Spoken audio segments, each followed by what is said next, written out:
আমাকে যেই মুহূর্তে বিশাল একটা মাঠের সামনে দাঁড় করানো হলো, আমি নিজের চোখে দেখতেছি মাঠের এক প্রান্ত থেকে একটা হরিণ দৌড়ে আসতেছে।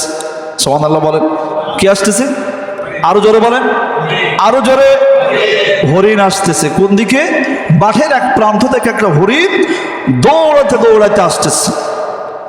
যেই মুহূর্তে একটা হরিণ দৌড়ে আসতেছে, হঠাৎ করে লক্ষ্য করে দেখেন ওই হরিণের একবারে পিছে পিছে আর একটা বাঘ আসতেছে। সুবহানাল্লাহ বলেন। একটা হরিণ মাঠের মধ্যে প্রবেশ করার সাথে সাথে তিনি বললেন, আবার নিজের চোখে দেখলাম যে হরিণের পিছে পিছে একটা বিশাল বাঘ দৌড়ে আসতেছে। সুবহানাল্লাহ। দৌড়াতে দৌড়াতে হরিণ এত জোরে দৌড় মারতেছি, বাঘ কিন্তু তাকে ধরতে পারতেছে না। হরিণটা একটু দূরে যেয়ে দাঁড়াই, পিছন দিকে লক্ষ্য করে তাকিয়ে তাকিয়ে দেখে বাঘটা যেই কানাকানি চলে যায়, হরিণটা সেখান থেকে আবার দৌড় মারা শুরু করে। সুবহানাল্লাহ বলেন। হঠাৎ করে আমি দেখলাম হরিণ অনেক দূরে চলে গেল।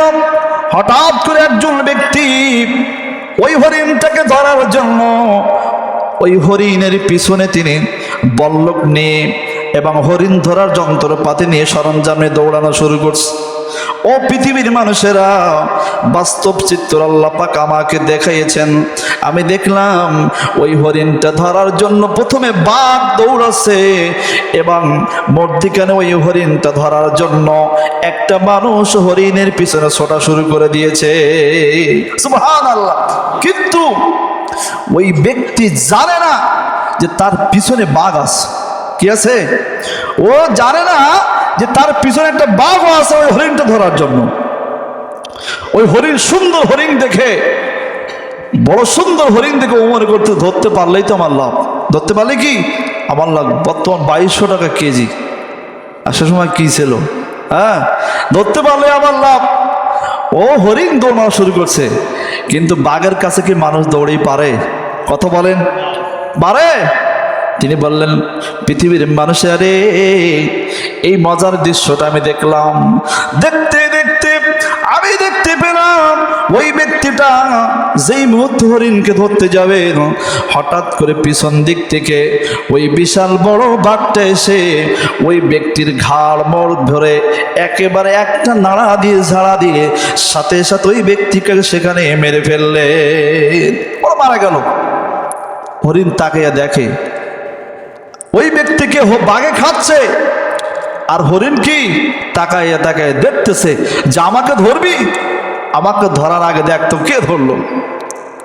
আবার দৌড় মারা শুরু করেছে বাঘ, মানুষটাকে মেরে আবার বাঘ দৌড়াচ্ছে, হরিণের সামনে দৌড়ায়।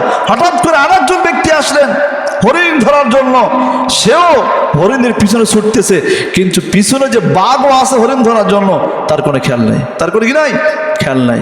উনি বললেন যে এমন করে করে করে করে আমি দেখতেছি একজন করে মানুষ আসে হরিণ ধরার জন্য, ধরতে যায় ধরবে, এমন সময় বাঘ এসে তাকেও ধরে ফেলায়।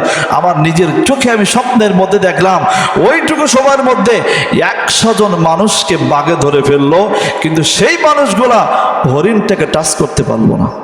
আল্লাহু আকবার বলে। তিনি ব্যাখ্যা বিশ্লেষণ করে বললেন, ও পৃথিবীর মানুষেরা, আল্লাহ তাআলা এই পৃথিবীতে তোমাদেরকে পাঠিয়ে দিয়ে বড় সুন্দর করে তিনি বলেছিলেন, আমি আল্লাহ এমন কোনো জিনিস নাই তোদেরকে আমি দেই নাই।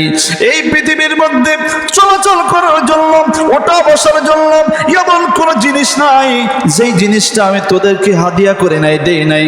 এত কিছু নাজ নিয়ামত দেওয়ার পরেও ও বান্দা, তুই সব কিছু করবি কিন্তু আমি আল্লাহকে তুই ভুলে যাস না। এর কারণে দুনিয়ার মহাব্বত এবং ভালোবাসায় পড়ে। ও পৃথিবীর মানুষ, ওই হরিণ হলো এই দুনিয়া, এই পৃথিবীর নাজ নিয়ামত যা কিছু দেখতেছেন এটাই হলো হরিণ। এই পৃথিবীর মধ্যে আপনার সামনে চাকচিক্য হয়ে দুনিয়া উপস্থাপন করা হয়েছে।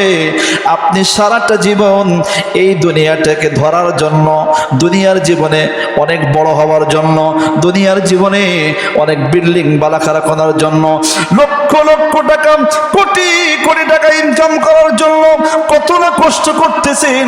মানুষের ফাঁকি দিচ্ছেন, মিথ্যা কথা বলতেছেন, অবৈধ সম্পদ অর্জন করতেছেন, জিনা ব্যভিচারের মতো কাজ করতেছেন, কত কিছু না করলেন, সুদ ঘুষ খাচ্ছেন, কত কিছু করে করে করে করে দুনিয়ার মধ্যে সব কিছু এক জায়গায় করার চেষ্টা করলেন। যেই মুহূর্তে এক জায়গায় করে বসেছেন, খাওয়ার সুযোগ নাই, খাইতে যাবেন, এমন সময় আরামের মুখ যেই মুহূর্তে দেখলেন, সেই সময় মিস্টার মালাকুল মউত আজরাইল আপনার পাশে এসে বড় সুন্দর করে আপনার জীবনটা ছিনাইয়ে চলে যাচ্ছে। ঠিক না?